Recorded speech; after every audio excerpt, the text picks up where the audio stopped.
நாமத்தில் உங்களை சந்திப்பதில் மிக்க மகிழ்ச்சி அடைகின்றேன்.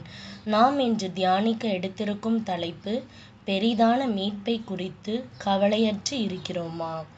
தியான வசனம்: கடவுளும் அடையாளங்கள், அருஞ்செயல்கள், பல்வேறு வல்ல செயல்கள் மூலமாகவும் தம் திருவுளப்படி தூய ஆவியின் கொடைகளை பகிர்ந்தளித்ததன் மூலமாகவும் இதற்கு சான்று பகர்ந்துள்ளார்.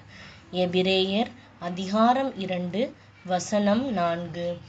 இந்த வசனத்தின் மூலமாக கடவுள் நமக்கு உணர்த்துவதை சிந்திப்போமா?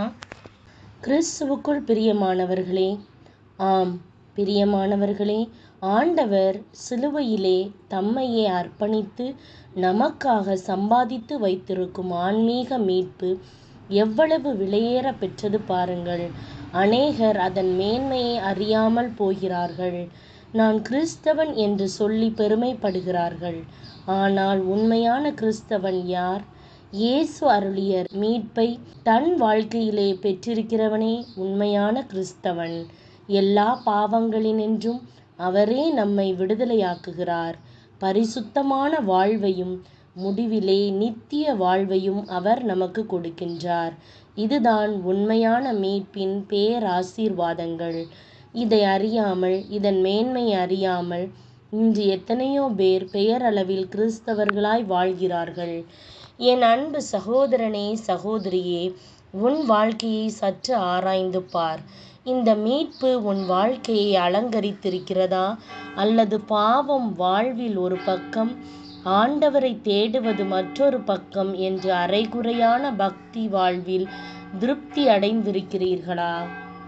ஒரு குடும்பத்தில் ஒரே ஒரு பெண் மாத்திரம் இந்த மீட்பின் மேன்மையை தன் வாழ்வில் அனுபவித்து வந்தாள்.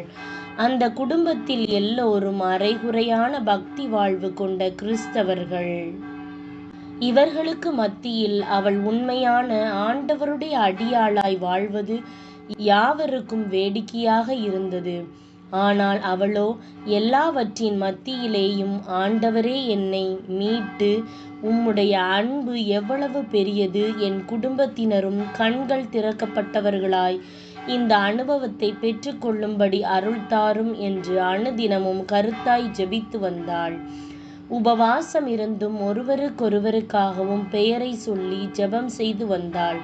கடவுள் அவளுடைய ஜெபத்தை கேட்டு ஒவ்வொருவராக அற்புத விதமாக மாறவும், ஆண்டவருடைய அன்பை, அதாவது அவருடைய விலையேற பெற்ற மீட்பின் மேன்மையை அறியும்படியும் அருள் புரிந்தார். அபிஷேகத்தினாலும் அவளை நிரப்பினது போல அவர்கள் ஒவ்வொருவரையும் நிரப்பினார்.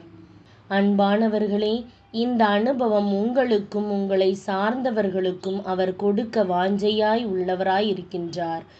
காலம் கடைசியாய் இருக்கிறது. கடவுளுடைய நாள் வரும் முன்னதாக எழுந்து செயல்படுவோம். சிந்திப்போம், வாழ்வாக்குவோம். நாம் ஜெபிக்கலாமா? அன்புள்ள ஆண்டவரே, சிலுவையிலே நீர் உம்மையே அர்ப்பணித்து எத்தனை அருமையாக மீட்பை ஆயத்தம் செய்து வைத்திருக்கின்றீர். அதை நானும் என் குடும்பத்தினரும் மற்றவர்களும் அறியும்படியாக, ஆசீர்வாதம் பெறும்படியாக இன்று நீர் உதவி செய்யும். இயேசுவின் நாமத்தில் பிதாவே, ஆமென். இந்த நாள் விடுதலையின் நாளாய் அமைவதாக. Praise the Lord.